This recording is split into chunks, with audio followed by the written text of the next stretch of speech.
სულიერებისკენ გზა არის გაცნობიერების გზა. გაცნობიერება რას ნიშნავს? თვითონ სიტყვას თუ დავშლით, ეს არის ყველაფერი, რასაც ცნობიერებამდე მივიყვანთ, ხო?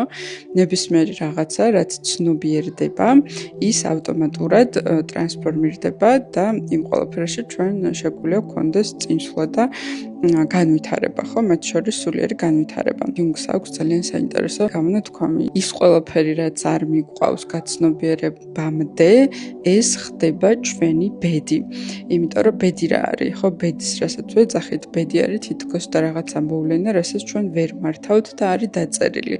და ეს დაწერა როგორ ხდება, როდესაც ჩვენ რაღაცა ვერ გავაცნობიერებთ, გახდა ავტომატური ქმედება და ამ ავტომატურმა ქმედებამ მიგვიყვანა რაღაც გარდაუვალ შედეგამდე. და დასრულობა სწორედ იწყება აქედან, როდესაც ადამიანი აცნობიერებს მაგას, თუ რატო ქმედებს, როგორ ქმედებს, როგორ რეაგირებს, რაზე რა რეაქცია აქვს და ასე შემდეგ, ხო?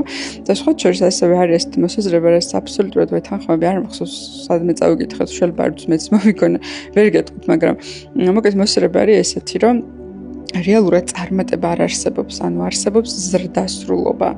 ანუ ნებისმიერი ადამიანი, რომელიც არის ზრდასრული, არის წარმატებული.